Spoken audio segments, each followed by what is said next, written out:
pourquoi le Rwanda est parfois accusé de protéger les intérêts occidentaux en Afrique. Il y a plusieurs raisons à ça qui sont à la fois économiques, diplomatiques et militaires.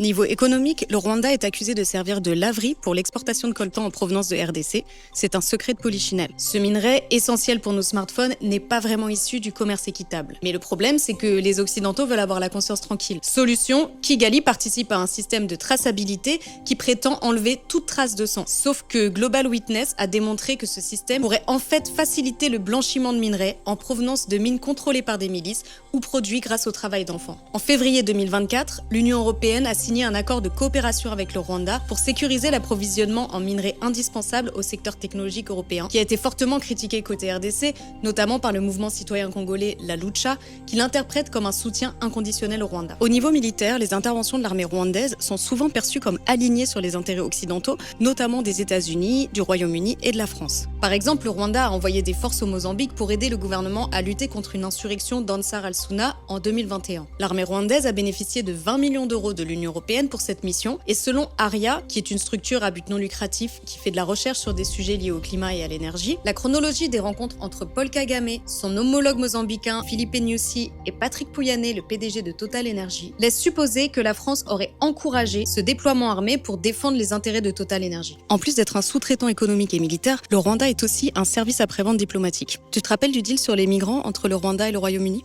Londres voulait se débarrasser de ses demandeurs d'asile. Kagame était prêt à les accueillir, moyennant quelques millions de livres sterling. Mais suite à l'avancée récente des rebelles du M23 en RDC, qui menacent de prendre Kinshasa, même ses plus fidèles alliés commencent à se désolidariser de Kigali.